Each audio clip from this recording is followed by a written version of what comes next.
mencoba mengembalikan hubungan yang terputus, gak bisa. Ternyata dosa itu sebuah ikatan. Dosa itu sebuah hutang. Jadi saudara kalau berbuat dosa, tidak cuma cukup berhenti berbuat dosa terus selamat. Jadi upah dosa adalah maut. Jadi kalau saudara nggak bayar dosa itu, bukan berarti bebas dari utang. Tetap ada konsekuensinya, karena upah dosa adalah maut. Contoh, kalau hari ini misalnya Pak Hengki utang sama saya 100.000, saya kasih, besok utang lagi 500.000, kasih lagi 1 juta, saya kasih lagi 1 juta, saya bilang stop. Ya Pak, saya berhenti berhutang, lunas ya Pak. Apakah seperti itu? Enggak. Tetap yang saya hitung adalah harus dilunasi dan dibayar. Dan hanya bisa Yesus yang membayar lunas dosa-dosa kita dengan sebuah pengorbanan darahnya itu. Amin. Jadi pertama, saya ulangi semua yang hadir di tempat ini, Natal itu memaknai bahwa kita bersyukur karena rancangan Allah yang ada di kita nih, DNA dikembalikan setelah Yesus naik ke kayu salib dan lunas sudah. It's finished. Yang kedua, kita diingatkan lagi loh, hidup setelah kita dapat kemerdekaan ini, bebas dari dosa, bukannya semaunya menggunakan kemerdekaan itu, bukan seenak-enaknya, mau apa aja dia bisa, karena sekali selamat, tetap selamat. Keselamatan itu harus dikerjakan. Amen. Setuju gak? Amen. Kalau enggak hidupnya sembarangan, kita mesti aktivasi lagi hal-hal yang tersembunyi, yaitu potensi ilahi yang Tuhan taruh. Kalau Tuhan taruh kepada kita itu bukannya barang jadi, tapi sumber daya. Katakan sumber daya. Sumber daya. Semuanya harus dikelola. Waktu Adam dan Hawa nggak dikasih duit, tapi dikasih taman yang luar biasa, fasilitas yang luar biasa, suruh dikelola menjadi produk akhir, yang akhirnya jadi value added, yang akhirnya bisa dirasakan sama orang, dan kita menerima jasa dari pengelolaan itu sendiri. Yang ketiga yang terpenting adalah Natal mengingatkan kita supaya kita bersama Allah memerintahkan di bumi ini. Jadi kata pemerintah itu berarti ada raja. Nah rajanya yang malam ini kita akan sharing, yaitu Raja Yesus Kristus. Amin. Raja segala raja. Amin. Makanya doa Bapa kami apa? Datanglah kerajaanmu, jadilah kehendakmu di bumi seperti di sorga. Artinya jangan punya tujuan orang Kristen mati masuk surga. Itu efeknya, itu dampaknya. Tapi bagaimana standar surga, suasana surga ada di dalam kehidupan rumah kita.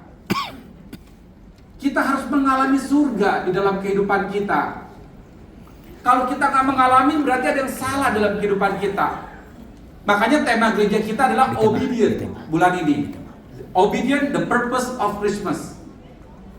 4 minggu saya mengajar yang saling berkaitan, yaitu tentang orang-orang yang dipakai oleh Tuhan secara dahsyat. Bagaimana ketaatan itu ada 2, taat yang parsial dan taat yang mutlak atau yang absolut. Taat absolutnya inilah yang dituntut oleh Tuhan setelah kita mendapat kemerdekaan itu. Maka tema gereja kita tahun ini adalah The Year of Purpose. Jadi kita harus ketemu tujuan hidup kita. Kenapa Tuhan menciptakan kita? Kenapa Tuhan memberikan potensi ilahi di dalam diri kita yang harus kita kembangkan untuk mengembalikan oleh Tuhan, dari Tuhan untuk kemuliaan Tuhan. Itu dulu kita sepakat. Bagaimana ketaatan itu dituntut oleh Tuhan, Maria dan Yusuf yang saya khotbahkan minggu pertama. Ada sebuah pertukaran agenda. Bagaimana kedua pasangan itu semestinya sudah mempunyai plan yang baik. Saya selalu bilang, good idea belum tentu God idea. Kita boleh merencanakan yang indah, tapi kalau Tuhan bilang stop, berbalik, tukar agendamu dengan agendanya Tuhan, mau taatnya kita. Kebanyakan ketaatan kita kalau ada untung. Ketaatan kita mau kalau kita takut rugi atau takut dihukum. Kita mau taat kalau takut ditilang. Kita mau datang tepat waktu, kalau nggak ketinggalan pesawat, beli tiket lagi. Itu kemarin khotbahnya. Yang kedua saya khotbahkan tentang orang Majus. Orang Majus itu berbicara apa saudaraku? Simple. Orang yang di luar dari Israel, orang yang bukan keturunan Israel, itu ada kerinduan untuk berjumpa pribadi dengan Tuhan. 4.000 mil dari Israel. datang ke Israel, dari Persia ke Israel, hanya satu, ingin ada kerinduan perjumpaan dengan dia. Ini penting. Jadi ketaatan itu masalah pertukaran agenda. You punya agenda boleh baik, boleh bagus, boleh plan dengan baik, tapi kalau kata Tuhan, tukar agendamu, mulai taat yang absolut. Ini menjadi perenungan kita di tahun ini. Mungkin kita udah hebat, udah kaya, kita sudah punya kekuasaan, tapi satu sense-nya, saudara damai sejahtera nggak? Ada sukacita nggak dalam hidup? Yang berpasangan remaja, yang sekarang sudah memuji jenjang pernikahan, itu penting sekali cek. Dengan berpasangan ini masih damai sejahtera nggak? Atau karena udah kelamaan dan nggak enak dan saya harus menikah? Itu Anda menuju sesuatu perkawinan yang sangat menakutkan. Begitupun usaha saudara, pengusaha di tempat ini. Engkau menjalankan usaha dengan cara-cara dunia, dengan cara-caramu sendiri. Engkau masih sejahtera nggak? Kalau hari dibilang Tuhan tinggalkan, tukar agendamu, saudara mau memberikan nggak dengan tulus? Orang Majus juga seperti itu. Kurang apa? Kaya, punya jabatan, penasehat raja, tapi dia mau merendahkan diri, mau ketemu perjumpaan dengan Yesus. Di situ terjadi transformasi hidup.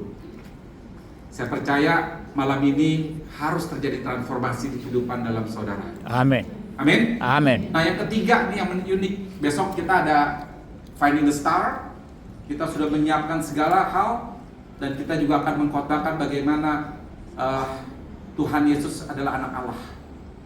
Saudara, jadi pertanyaan hari ini kita baca Lukas pasal yang ke-2 ayat yang ke-8. Di daerah itu ada gembala-gembala yang tinggal di padang menjaga kawanan ternak. Mereka pada waktu malam. Lalu berdirilah seorang malaikat Tuhan di dekat mereka dan kemudian Tuhan bersinar meliputi mereka dan mereka sangat ketakutan. Kata malaikat itu kepada mereka, "Jangan takut, sebab sesungguhnya aku memberitakan kepadamu kesukaan besar untuk segala bangsa. Hari ini telah lahir bagimu juru selamat, yaitu Mesias, Tuhan di kota Daud. Inilah tanda bagimu, kamu akan menjumpai seorang bayi yang dibedong atau dengan kain lampin dan terbaring di dalam palungan." Tiba-tiba tampaklah bersama dengan malaikat itu sejumlah besar bala tentara surga yang memuji Allah, katanya, "Kemuliaan bagi Allah di tempat yang maha tinggi, dan damai sejahtera di bumi di antara manusia yang berkenan kepadanya." Setelah malaikat-malaikat itu meninggalkan mereka dan kembali ke surga, gembala-gembala itu berkata seorang kepada yang lain, "Marilah sekarang kita pergi ke Bethlehem untuk melihat apa yang terjadi di sana, seperti yang diberitahukan Tuhan kepada kita." Lalu mereka cepat-cepat berangkat dan menjumpai Maria dan Yusuf serta bayi yang berbaring di dalam palungan. Ketika mereka melihat, mereka memberitahukan apa yang telah dikatakan mereka kepada tentang anak itu. Semua orang yang mendengarkannya heran tentang apa yang dikatakan gembala-gembala itu kepada mereka. Namun Maria menyimpan semua hal itu di dalam hatinya dan merenungkan. Kemudian kembalilah gembala-gembala itu memuji dan memuliakan Allah karena segala sesuatu yang telah mereka dengar dan mereka lihat, semuanya sesuai dengan apa yang telah dikatakan kepada mereka. Jadi pertanyaan kita renungin ya. Pertama, kenapa kabar Natal yang pertama, yang fresh from the open, itu justru diberikan kepada gembala? Kenapa berita yang sukacita ini tidak diberitakan di bait Allah? Tempat banyak orang kudus, banyak tempat di situ adalah ahli-ahli Taurat, banyak orang-orang yang belajar tentang keagamaan. Kenapa Allah tidak menyuruh malaikat Gabriel untuk memberitakan di bait Allah? Harusnya kan begitu. Hei, kamu pengikut-pengikutku yang telah menjalankan hukum Taurat, sang juru selamat lahir. Enggak tuh. Yang kedua, kenapa malaikat gak menyuruh ke istana, tempat kekuasaan, tempat kekayaan, tempat kemegahan? Malaikat gak disuruh di situ juga. Padahal kalau dia ngomong sama Herodes, gampang dapat perlindungan, dapat proteksi, dapat promosi. Tinggal kita aja semua pada nurut. Contoh, semua harus menyembah Yesus. Semua satu Yerusalem bisa mengaku Yesus sebagai anak Allah. Tapi kenapa saudaraku Yesus diberitakan di depan kelompok kawanan gembala yang sederhana? Nah, ini perenungan ini penting sekali. Jarang khotbah ini. Pertama, ada dua rahasia teologi di balik perenungan ini. Saya pelajari siapa sih gembala pada malam itu di zaman Yesus yang ada di padang Bethlehem, atau kita sebut itu sebenarnya ada di Migdal Eder, ya, Migdal Eder. Kita bicara dulu tentang gembala. Gembala itu sebenarnya pekerjaan kaum marginal, kelas bawah. Karena di kelas bawah pekerjaannya sangat kotor, bau, sering dianggap tidak tahir. Karena kenapa nggak bisa tahir zaman itu? Karena sulit mengikuti aturan pembasuhan yang ketat pada zaman Israel itu. Susah, jadi kotor. Mau makan cuci tangan ada peraturan, mau sembahyang cuci kaki, ini harus membasuh ini kotor. Kenapa? Karena dia menjaga dengan seksama domba-domba itu siang dan malam. Jadi pertanyaan, kenapa kok jaga domba itu siang dan malam? Come on. Ternyata di ayat 1 bilang gini. Ini rahasianya. Di daerah itu ada gembala-gembala yang tinggal di padang menjaga kawanan ternak mereka pada waktu malam. Berarti siang malam dia bertukaran, berapus menjaga domba-domba itu. Ya, jadi pertanyaan, kenapa very spesial domba itu dijaga siang dan malam? Nah, begitu saya kulik, ada orang-orang yang menulis dalam ahli sejarah, yaitu ahli sejarah di sini ada beberapa orang, ya terutama tentang domba Paskah, yaitu John Lingford, seorang teolog sejarah Inggris. Terus ada Alfred Edersheim, seorang sejarawan Yahudi Kristen. Ternyata yang namanya padang gembala, di dalam pengembalaan domba itu ternyata ada domba korban Paskah. Jadi domba yang sangat spesial, domba yang dilahirkan oleh pilihan-pilihan induk yang baik. Dan saat mereka lahir dijaga dengan ketat supaya domba itu tidak bercacat. Karena domba untuk kurban itu nggak boleh bercacat, saudara. Kurban untuk pengampunan dosa itu harus sempurna. Makanya gembala-gembala spesial ini menjaga dengan detail supaya waktu dia lahir nggak stres. Gimana caranya? Supaya waktu kecil dia nggak kepentok-pentok, paling nggak bulunya nggak pitak-pitak gitu loh. Kalau nggak bisa dibuat kurban, inilah rahasia kenapa Tuhan pertama kali malaikat memberitakan tentang kelahiran Tuhan Yesus sebagai anak korban domba Allah. Paham ya? Sampai sini paham? Ya. Jadi ini tertulis oleh sejarawan ahli teolog, diselidiki benar. Makanya yang kedua adalah untuk penggenapan dari Mika 4 ayat 8. Di situ disebut penggenapan Nabi Mika tentang Migdal Eder, menara kawanan domba. Kalau kata menara tuh lebih tinggi. Menara itu melihat terus, ada musuhnya kah, larinya kemana lah, terus di watch siang dan malam. Lalu apa? Mika 4 ayat 8 begini. Dan engkau, hai menara kawanan domba, di Bukit Putri Sion kepadamu akan datang dan akan kembali pemerintahan yang dahulu, kerajaan atas putri Yerusalem. Wah, konfirmasi. Ternyata sudah dibuatkan zaman Mika. Waktu kaum orang Majus juga di kitab Mika juga. Jadi padang gembala ini sangat spesial ternyata. Yang pertama ada rahasia. Waktu mereka itu diperintahkan oleh Tuhan, ya, itu mereka langsung bilang begini, oke, malaikat, tandanya apa? Kalau itu anak Allah. Malaikat bilang waktu itu di ayat yang sebentar. Kata malaikat itu di ayat 11 dan 12. Dia bilang gini, hari ini telah lahir bagimu juru selamat, yaitu Mesias, Tuhan di kota Daud. Inilah tandanya bagimu. Kamu akan menjumpai seorang bayi yang dibedong dengan kain lampin, ya, dan terbaring di dalam palungan. Nah, saya akan bahas kenapa kain lampin malam ini kita bahas. Ternyata kain lampin itu adalah wedding clothes. Swaddling clothes. Jadi buat membedong, ya, atau pampers zaman dahulu, Pak. Tetapi ternyata gembala ini nggak asing dengan swaddling clothes ini. Dia tahu begitu baik domba untuk kurban lahir itu langsung ditarik, diambil, langsung dibungkus sama swaddling clothes ini. Sama waktu Yesus lahir dibungkus dengan swaddling clothes ini. Sama loh. Supaya hangat. Kenapa? Desember itu sangat dingin. Jadi kalau domba yang di perut ibunya hangat, tiba-tiba lahir kena angin yang dingin, mati. Dia kacau, stres. Dia bisa nabrak-nabrak. Makanya dia menjaga siang dan malam. Buat yang khusus lahir domba itu dibadong, ditaruh dengan baik, supaya nggak stres, supaya nggak kepentok-pentok. Domba. Tandanya itu, kamu cari Yesus yang dibedong sama kain lampin, kedua yang ditaruh di palungan.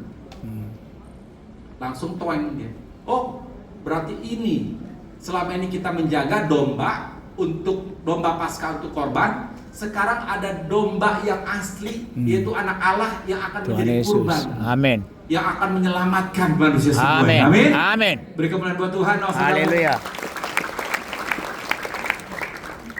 Ini arti kain lampin dan palungan. Kenapa yang ditaruhnya di palungan? Bisa aja taruhnya di jerami, tapi maunya di palungan. Karena palungan itu kotor. Waktu dia melihat bayi itu dibalut dengan kain yang bersih, lalu ditaruh di palungan, akhirnya kena kotoran-kotoran. Ini punya arti penting, saudaraku. Artinya apa? Dalam konteks geografi, dalam konteks teologinya, artinya kain kotor itu sangat berkorelasi dengan apa yang namanya dunia. Yesaya 64 ayat yang ke-6. Yesaya 24 ayat ke-6 bicara begini, segala kesalehan kami seperti kain kotor atau filthy rags. Saya lanjutin ya. Yesaya 64 bicara begini, demikianlah kami sekalian seperti seorang najis dan segala kesalehan kami seperti kain kotor. Kami sekalian menjadi layu seperti daun dan kami lenyap oleh kejahatan kami seperti daun dilenyapkan oleh angin. Ih, ngeri banget. Yang suka pamer kesalehan, yang suka pamer persembahan, yang suka pamer kekudusan di gereja, ya saya bilang kain kotor. Sebelum Yesus lahir dan menguduskan kita dengan darah, perbuatan manusia tidak menyelamatkan. Ya. Perbuatan baik itu seperti kain kotor. Makanya saya selalu bilang gereja ini jangan tempat untuk pamer kesalehan. Gereja ini harus punya tempat pengampunan dan penerimaan. Ya. Orang semua bisa salah, orang semua bisa jatuh. Tapi apakah kita sebagai orang yang pamer kesalehan, kita harus menghukum dia, menjauhkan dari kelompok kita, memframing dia pencuri, dia pencabul, dia penjudi, haruskah kita jauhkan? Jadi kita ketemu orang-orang kudus aja deh, ya. Masalahnya kan yang kelihatan sama nggak kelihatan aja. Saudara bicara aja sama Tuhan sendiri. Biarlah gereja ini selalu menerima orang-orang yang mau mengaku dan bertobat. Amin. Amin. Amin. Untuk itu kita ngadakan namanya overcome. Kita adakan namanya buildman, pemuritan pria. Kita juga nanti adakan namanya wanita bijak. Kita juga adakan namanya parenting life, married for life. Untuk apa? Ayolah domba-domba. Yesus ingin bertukar pakaian denganmu. Yesus dengan jubah raja datang ke dunia dengan menggunakan swaddling clothes itu. Ditukar sama kita supaya kita yang kotor, kita yang najis, menjadi kita yang dibebaskan dari setiap kenajisan itu sendiri. Amin. Karena kekudusan itu gak bisa dikejar, hanya kasih karunia Tuhan. Kalau hari ini engkau yang letih, yang lesu, yang beban berat, yang datang ke tempat ini, engkau berasa kotor, engkau berasa gak layak, engkau berasa dihina sama orang, ke gereja manapun engkau ditinggalkan, ke komunitas engkau dikucilkan, semua bisik-bisik. Yes, orang pernah salah. Tapi jadilah gereja ini untuk menampung anak-anak bungsu yang pernah hilang, yang datang kembali ke rumah Bapak. Amin. Dan Bapak ingin mengadakan pesta. Amin. Malam ini kalau saudara orang yang mengalami swearing out, datang ke tempat ini. Bertukarlah baju dengan Bapak yang disediakan di tempat ini. Amin. Amin. Saudara, mari saudaraku, kita mulai merubah konsep berpikir kita. Janganlah kita menjadi manusia yang pamer kebaikan. Pamer di Instagram, pamer di Facebook, pamer di TikTok, memamerkan kemesraan kalian berdua. Tetapi di belakang itu, saudara tahu apa yang terjadi tentang perkawinanmu dengan pasanganmu. Engkau pamer kekayaan, tetapi engkau pusing bayar pinjol, bayar cicilan tanpa agunan, bayar kartu kredit dengan cicilan 12 bulan tanpa apa ya? Tanpa bunga katanya gitu ya. Lebaran Natal ini bukan diterima dengan sukacita damai sejahtera, tapi saudara pusing bagaimana cari pinjaman utang untuk bisa beli tiket, bisa pergi, bisa ada di Instagram, bisa pamer sama ibu-ibu sekolah, bisa pamer sama teman-teman kantor, bisa pamer dengan teman-teman di komunitas lain bahwa saya juga harus pergi di akhir tahun. Jangan, saudaraku. Kembalilah kepada rancangan awal. Amin. Allah menciptakan manusia, yaitu Yeremia 29 ayat 11. Rancanganku bukan rancangan kecelakaan, tapi rancangan yang damai sejahtera dan penuh pengharapan. Ya. Orang kalau damai baru bisa mikir, Pak. Kalau bisa mikir baru bisa mengerti betapa connect sama Tuhan itu begitu penting. Saat dia connect sama Tuhan, dia punya intuisi untuk berkreasi, untuk berkarya. Dari potensi ilahi menjadi kompetensi, menjadi sebuah produk value added yang bisa menjadi masukan uang kalian semua. Amin. Amin. Saudara, kalau hari ini Yesus di dalam palungan, Yesus datang untuk menutupi dosa dengan sendirinya. Maukah kita bertukar baju, saudaraku? Jadi Natal pada sore hari ini sampai besok bukan hanya tentang kita memberikan kado terbaik untuk sesama. Bukan Natal tentang dinner, Christmas dinner. Tetapi Natal adalah tentang Tuhan mengambil baju kotor kita, dosa kita, kenajisan kita, kekejian kita, kejahatan kita, menggantikan dengan kebenarannya. Mau saudara bertukar hari ini? Amin. Saya akan secara khusus malam ini menjadi malam Christmas yang berbeda. Saya akan berdoa buat semua saudara di tempat ini, supaya ada perjumpaan pribadi dengan Tuhan seperti orang Majus. Kalau di palungan seakan Yesus berkata, berikanlah kain kotormu kepadaku pada malam hari ini. Kalau dia berkata, biarlah aku menanggung malu kamu. Mungkin kau hari ini udah nggak ada yang percaya. Mungkin hari ini kau merasa sudah kotor, sudah nggak punya tempat dimanapun. Orang-orang menjauh. Tuhan bilang, mari aku yang menanggung malumu. Saudara mau? Amin. Dan Tuhan bilang, pakailah kebenaranku malam hari ini. Jubah kebenaran itu adalah sebuah kasih karunia. Yes. Herodes dengan orang-orang ahli Taurat ada kesempatan untuk bertobat. Ini saya connect dengan khotbah yang kemarin. Waktu orang Majus itu datang bertanya kepada Herodes, semuanya kaget dan tercengang satu kota. Oh ya, ternyata Yesus benar-benar ada. Ternyata nubuatan Maika 4 ayat 8 ada. Oh, dia bingung sendiri. Tapi Herodes sang raja ada kerinduan. Secara diam-diam di Alkitab itu, dia memanggil kedua kalinya. Dia private sama orang-orang Majus itu. Dia tanya, meyakinkan bahwa dia adalah raja juru selamat. Tapi sayangnya, setelah dia private malam itu, dia tidak mengambil keputusan untuk bertobat. Tapi dengan kesombongannya, dengan kekayaannya, dengan kekuasaannya, dia memerintah orang Majus itu, pergilah dan carilah. Nanti kalau sudah ketemu, Kasih tahu saya. kasih tahu sama saya. Saya akan menyembah dia. Kalau hari ini kau di posisi Herodes, engkau kekayaanmu hebat, kekuasaanmu hebat, daganganmu laku, dan ada seorang yang menegur engkau tentang wedding clothes. Apakah engkau merendahkan hatimu, mencari dia dengan penuh kerinduan? Carilah, maka kau akan menemu. Ketuklah, pintu dibuka. Mintalah, maka akan diberi. Amin. Amen.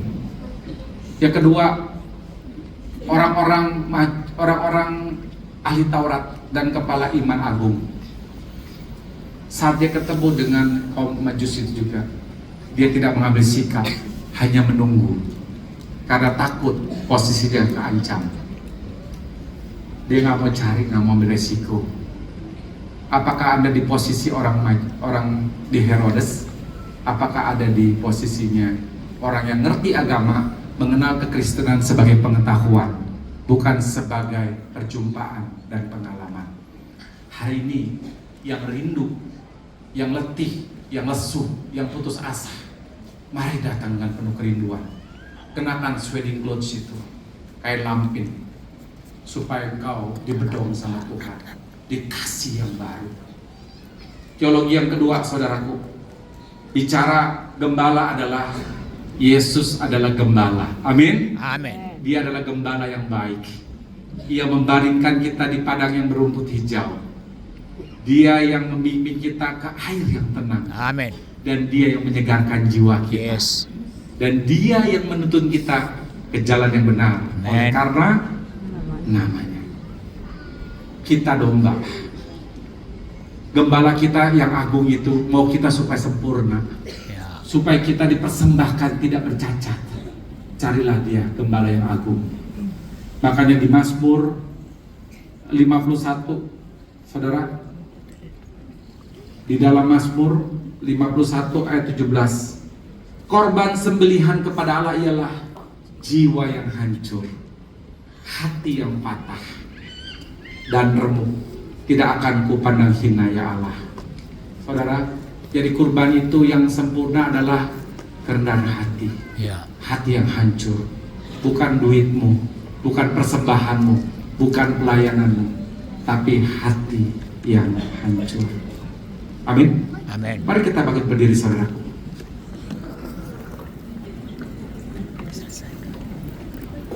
Tuhan, hamba sudah menyampaikan seluruh isi hatimu di tempat ini tentang wedding clothes. Biar ada wedding clothes ini, Tuhan, membuat sebuah perenungan.